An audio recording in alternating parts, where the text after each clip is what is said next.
नमस्कार साथियों, स्वागत है आप सबका हमारे चैनल में। आज हम बात करने जा रहे हैं भगवान बुद्ध से संबंधित सभाएँ, जितने भी सभाएँ भगवान गौतम बुद्ध द्वारा किया गया था और या उनके निर्वाण के बाद भी कितनी सभाएँ किया गया था बौद्ध धर्म के विकास के लिए, इसके बारे में हम परिचर्चा करने के लिए इस स्लाइड को लेकर के आए हुए हैं। तो गौतम बुद्ध की निर्वाण के बाद भी बहुत सारे सभाएँ किया गया है ताकि बौद्ध धर्म का विकास किस प्रकार से किया जाए और इनके विकास में कौन-कौन से कार्य को और सम्मिलित किया जाए, किस प्रकार से इस धर्म को अधिक से अधिक देशों तक विकास किया जाए, इस बारे में सभाओं का मुख्य उद्देश्य हुआ करता था।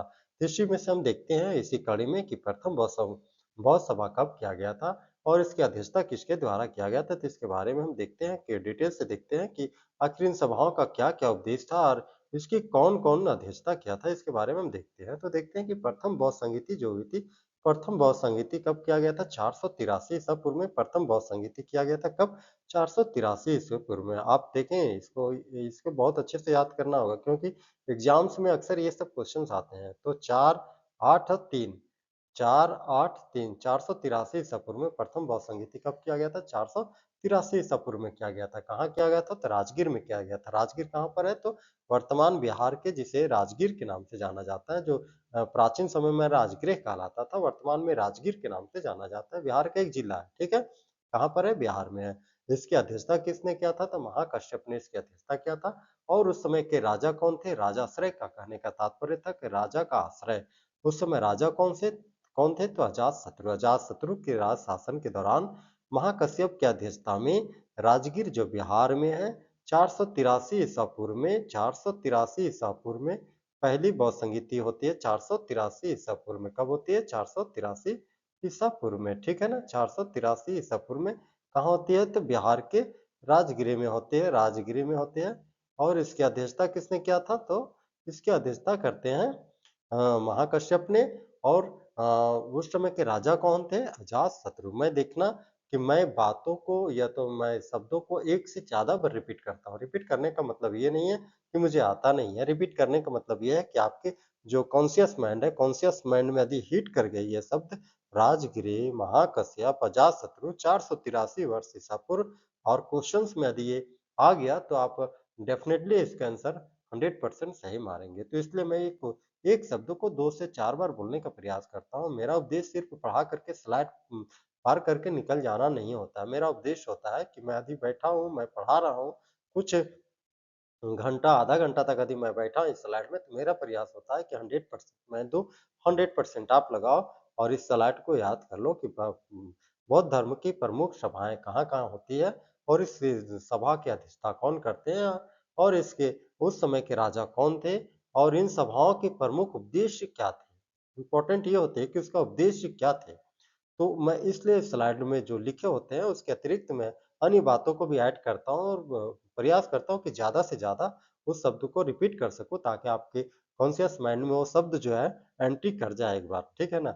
इसीलिए तो प्रथम बौद्ध सभ्यता कब होती है? 483 वर्ष में होती है, ईसा पूर्व में होती है। कहाँ होती है? तो राजगिरी में, जिसे वर्तमान में राजगीर कहते हैं, बिहार में पड़ता है। इसकी अध्यक्षता किसने किया था? तो महाकश्यप ने किया था। और उस समय राजा कौन थे? तो अजातशत्रु थे, ठीक है? इसका मुख्य उद्देश्य क्या था? बुद्ध धर्म में जो अब तक जो उपदेश चल रहे थे, तो उस उपदेशों को किस प्रकार से संकलन किया जाए, उसका क्या डिसिप्लिन निकाला जाए, इसका मुख्य उद्देश्य था। तो इसमें 2 पिटक का निर्माण किया जाता है। हालाँकि बुद्ध धर्म में त्रिपिटक है, लेकिन इसमें 2 पिटक की बात किया जाता है। एक था विनय पिटक, दूसरा सुत्त पिटक की बात किया जाता है। महाधम्म पिटक की बात अभी मैं नहीं करूँगा क्योंकि अ, थर्ड बौद्ध सभा में उसकी बात किया गया है। तो यहाँ 2 पिटक की बात किया है। विनय पिटक जिसका संकलनकर्ता उपाली थे और सुत्त पिटक जिसके संकलनकर्ता आनंद थे। आनंद और विनय कौन थे? तो दोनों ही भगवान बुद्ध के प्रमुख शिष्यों में से एक थे, ठीक है ना? अब विनय पिटक में किसका वर्णन किया गया था? तब विनय पिटक में बौद्ध भिक्षु एवं भिक्षुणी जो थे, मतलब भिक्षु नारी भिक्षुणी और नर भिक्षु जो बौद्ध धर्म में जो शामिल हो गए थे, यहीं से शुरू हुए थे और आनंद के कहने पर पे नारी को सम्मिलित किया गया था बौद्ध धर्म में, ठीक है ना?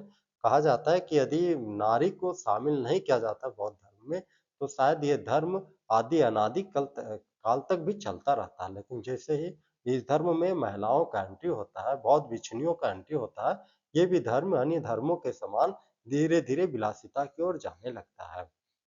तो खैर मैं उसकी चर्चा बाद में करूँगा। यहाँ पर है विनय पिटक में किसका वर्णन किया गया था तो मतलब भिक्षुनियों के किस प्रकार से धर्म के अंदर रहना है, उसके लिए डिसिप्लिन निर्धारित किया गया था और यदि कोई इस डिसिप्लिन को तोड़ता है तो उसे प्रायश्चित करने का क्या उसे दंड दिया जाए कि ताकि उसके नियम को जो तोड़ा है, उसका प्रायश्चित हो सके, इसके बारे में बात किया जाता है विनय पिटक में, ठीक है? किसमें? विनय पिटक में डिसिप्लिन की बात किया गया था और सूत्र पिटक में सूत्र जैसा कि नाम है सूत्र पिटक, पिटक मतलब ग्रंथ। याद रखना कि पिटक का मतलब ग्रंथ होता है, तो विनय ग्रंथ और सूत्र ग्रंथ। सूत्र में क्या था? तो भगवान गौतम बुद्ध के जो मुख्य उपदेश थे, मुख्य उपदेश को कैसे लंबे समय तक जनता के बीच में प्रसारित करके रखा जाए, इसलिए इस उपदेशों को क्या किया गया था, उस समय तो लिखने की प्रवृत्ति नहीं, तो उस समय क्या किया गया था? उपदेश दिया जाता था, संवाद किया जाता था सामने वाले के साथ में। हम यहाँ बैठे हैं, मेरे सामने में जैसे लैपटॉप है, उसी प्रकार से मेरे सामने में कौन होगा? तो जूनियर बौद्ध भिक्षु होगा, इधर भी बौद्ध भिक्षु होंगे, इधर भी मतलब एक मंडली बना करके 10-12 लोगों का 10, 12, 20 या तो 50 का मतलब कि जिस प्रकार की संख्या हो उसकी एक मंडली बना करके क्या दिया जाता था? ते उपदेश दिया जाता था। किसका उपदेश दिया जाता? बौद्ध धर्म के जो मुख्य उपदेश थे, उस उपदेश को किसके बीच में दिया जाता था? सामने बैठे हुए लोगों के बीच में दिया जाता था, संवाद किया जाता था और इसका संकलनकर्ता कौन था? तो आनंद था। आनंद को ये ज़िम्मेवारी दिया गया था कि आप जो संवाद हो रहा है बौद्ध धर्म के प्रमुख उपदेशों का इसका संकलन करने का काम आनंद जी करेंगे, आनंद महाराज जी करेंगे, ठीक है ना? बौद्ध धर्म का पहला आधिकारिक संकलन यहीं से शुरू होता है। कहाँ से शुरू होता है? 483 ईसा पूर्व के प्रथम बौद्ध सभा जो होती है, यहाँ से शुरू होता है। द्वितीय बौद्ध सभा की बात करेंगे तो द्वितीय बौद्ध सभा होती है 383 ईसा पूर्व में। याद रखें 483 383 कहने का मतलब 100 वर्ष का गैप है। वहाँ 100 इयर्स गैप। दोनों के बीच में कितने 100 वर्ष का गैप है। 483 वर्ष में पहला था, 383 ईसा पूर्व में दूसरा बौद्ध सभा होता है। कहाँ पर होता है? पहला होता है राजगिरी में, दूसरा होता है वैशाली में। वैशाली में बिहार में पड़ता है। इसकी अध्यक्षता किसने की था? सब्बा कामी ने किया था। सब कामी लिखा गया यहाँ पे, सब्बा कामी मैं इसे कर देता हूँ, सब्बा कामी ने किया था। इसकी अध्यक्षता किसने किया था? तो सब्बा कामी ने किया था। इसका विषय वस्तु क्या था? तो विषय वस्तु इसमें था कि जो पहले में तो विनय मतलब कि जो बौद्ध भिक्षु और बौद्ध भिक्षुणी को जो डिसिप्लिन में रहने की बात किया गया था, तो उसपे विवाद हो गया जाता। उसमें विनय माने अनुशासन पर विवाद हो जाता है और विवाद होने के कारण क्या हो जाता है? बौद्ध धर्म का 2 संघों में विभाजन हो जाता है। 2 संघ बोले तो अस्थर्विद अस्थर्वैतवाद और महासंघिकवाद में क्या हो जाता है? विभाजन हो जाता है। किस समिति में? द्वितीय बौद्ध संहिता में। याद रहेगा ना? कब होता है? 383 ईसा पूर्व में। तृतीय बौद्ध संहिता की बात करते हैं। तृतीय बौद्ध संहिता होती है 250 ईसा पूर्व में। देखिए आप 250 ईसा पूर्व में तृतीय होती है। दूसरा कब होता था? 383 ईसा पूर्व में और तृतीय कब हो रही है? 250 ईसा पूर्व में। मतलब लगभग 100 130 वर्षों का डिफरेंस यहाँ पर है। 130 वर्षों के बाद तृतीय होती है। तृतीय 3 ये याद रहेगा कि दूसरा से तीसरा कब होता है? तो 130 वर्षों के बाद होता है। कब होता है? 250 ईसा पूर्व में होता है। कब? 250 में 130 वर्षों के गैप के बाद होता है। यह स्थान कहाँ होता है? ये भी पाटलिपुत्र पटना में होता है। इसकी अध्यक्षता करता है मोगलीपुत्र तीस के द्वारा। इसकी अध्यक्षता किया जाता है मोगलीपुत्र तीस के द्वारा और इस समय कौन रहते हैं? राजा राजा रहता है सम्राट अशोक। सम्राट अशोक के समय तृतीय बौद्ध संगीति किया जाता है। सम्राट अशोक वही जो 267 से 70 ईसा पूर्व में क्या किया था? कलिंग युद्ध किया था, ठीक है ना? तृतीय बौद्ध संगीति में वो क्या होते हैं? तो देखें यहाँ 250 के टाइम में 268 में वो कलिंग युद्ध करते हैं, उस समय वो बौद्ध धर्म को अपनाते हैं और ईसा पूर्व मतलब कि घटता हुआ, ठीक है ना? 260 से घटते हुए 250 लगभग 8 सालों के बाद 10 सालों के बाद क्या करते हैं ये? तृतीय बौद्ध सभा के अध्यक्षता करते हैं। अध्यक्षता नहीं, इसके राजाश्रय में होते हैं, मतलब राजा ये रहते हैं सम्राट अशोक और इसके समय में मोगलीपुत्र जो होते हैं इससे अध्यक्षता करते हैं तृतीय बौद्ध सभा का। कब होता है? 250 ईसा पूर्व में। कहाँ होता है? तो पाटलिपुत्र पटना में होता है। मैं बातों को बार बार रिपीट करने के श्रेय से ही बोल रहा हूँ ताकि आपके दिमाग में ये बातें एंट्री कर सके, ठीक है ना? इसका मुख्य उपदेश या मुख्य कार्य क्या होता है? बौद्ध संघ से पाखंडी भिक्षुओं को अलग निकालना होता है। क्यों? भाई देखिए आप 483 ईसा पूर्व से शुरू होता है, मतलब 300-400 वर्षों में जो इसमें जो अन्य धर्मों के पाखंडी लोग आ गए थे, अन्य धर्मों के मानने वाले जो लोग इसमें शामिल हो गए थे और इस धर्म को जो अभी अपवित्र कर रहे थे, जिसे क्या करना था? निकालना था, बौद्ध धर्मों से छाँट करके बाहर निकालना था।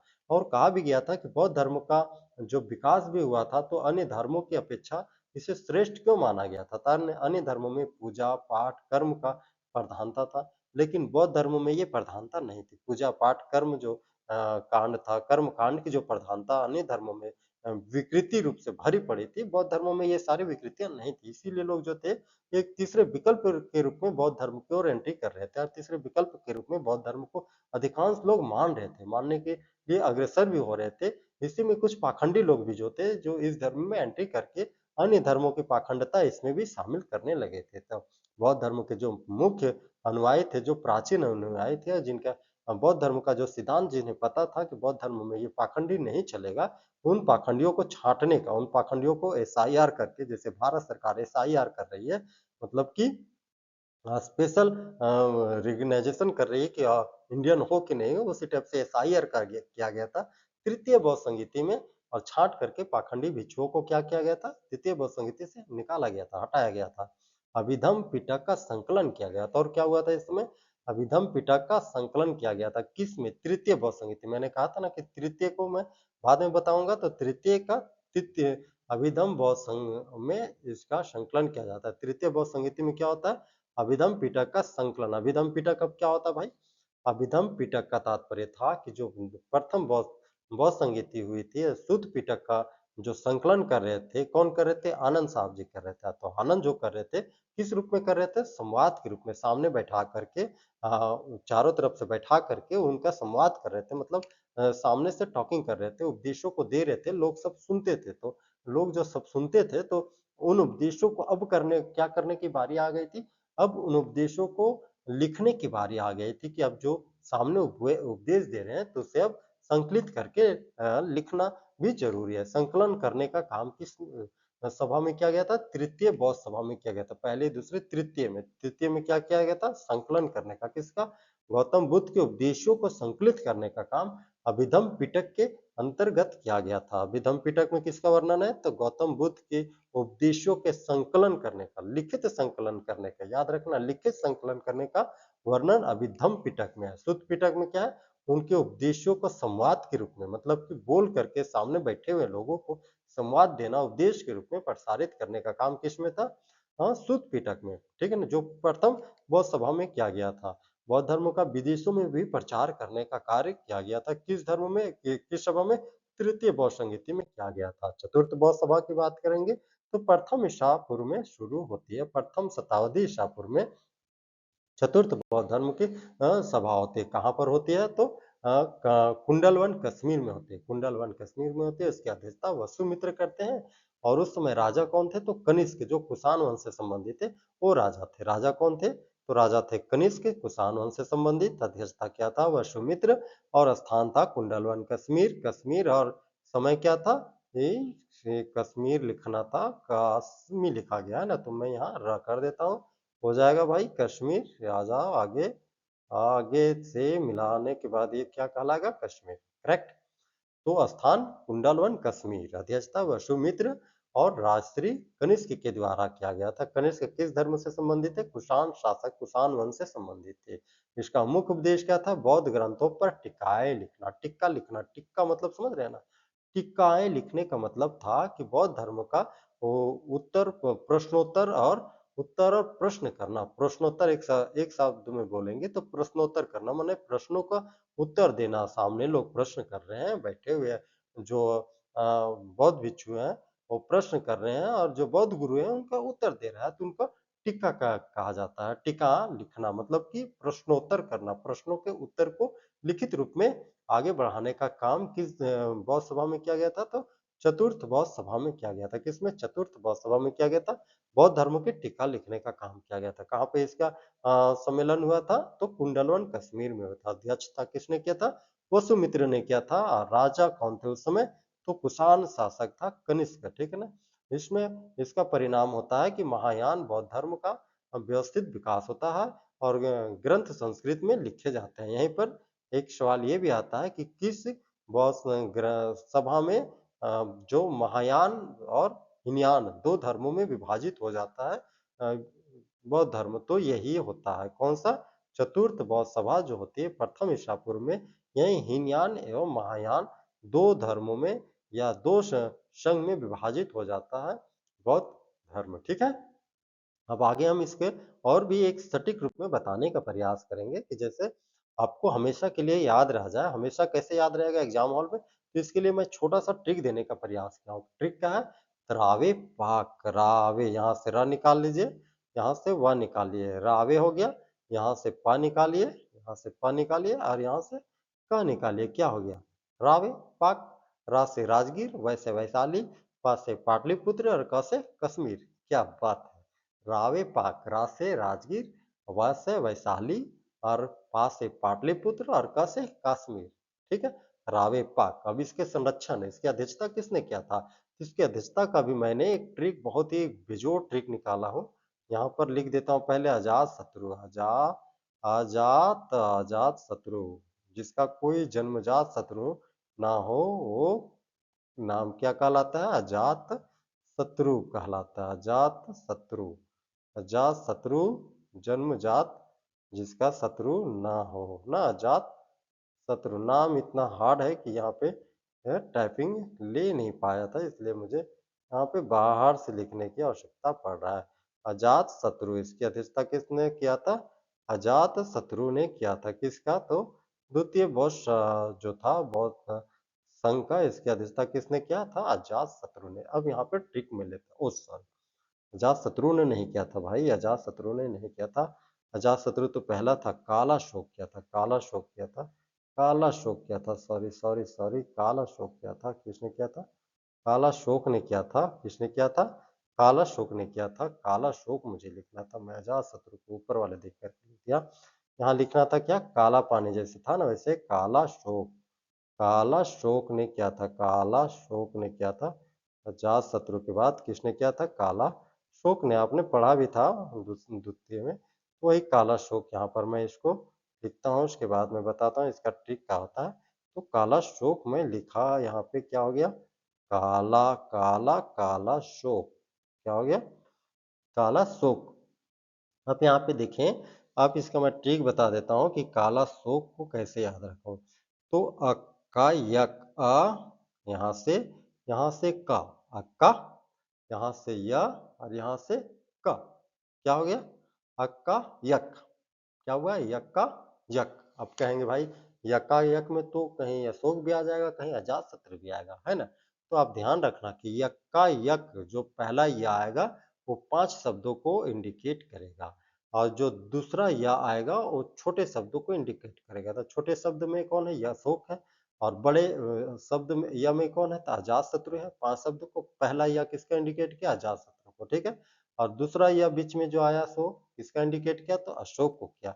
इस प्रकार से डबल या का कंप्लीट हो गया। अब डबल का आता है यक्का यक, तो बड़ा जो पहला का आएगा वो किसको इंडिकेट करेगा, तो बड़े अक्षर को। तो बड़े अक्षर कौन होगा, काला शो, क्योंकि आपको एलिमिनेट करना है, एग्जाम सॉल्व में एलिमिनेट करना है, क्वेश्चन दिया रहेगा उसको एलिमिनेट करना है कि प्रथम बौद्ध संगीति किसकी अध्यक्षता में किया गया था। तो वहां पे आप अशोक ना लिखे, वहां पे ऑप्शन 4 दिए रहेंगे, तो उसको एलिमिनेट करने का सबसे आसान तरीका ये है।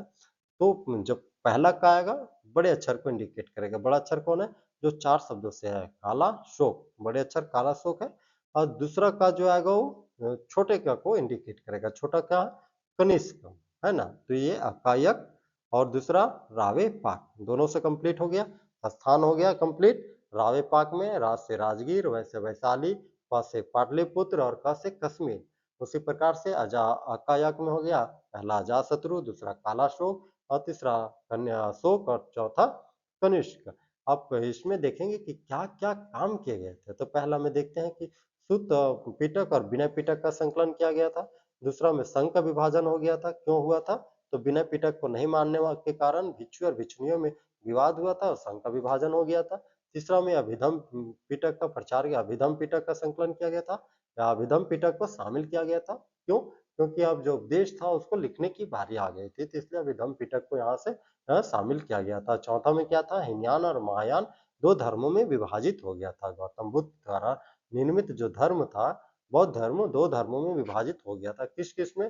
हीनयान और महायान में विभाजित हो गया था। इस प्रकार हमने आज गौतम बुद्ध की प्रमुख सभाएँ जो थी, गौतम धर्म से संबंधित और गौतम धर्म या बोलिए या गौतम बुद्ध से संबंधित जो सभाएँ थी, वो उनका विकास किस रूपों में होता है, उनके उद्देश्य क्या-क्या थे, इनके बारे में हमने देखा है। इस प्रकार से हम मिलते हैं दूसरे वीडियो में, अन्य वीडियो में मिलते हैं। यदि आप यहाँ तक आए हैं तो कृपया करके चैनल को लाइक, शेयर एंड सब्सक्राइब करना ना भूलें, ताकि आपके इसी लाइक, शेयर, सब्सक्राइब के मोटिवेशन से हम आगे वीडियो बनाने में प्रेरित होते हैं। तब तक के लिए जय हिंद, जय भारत।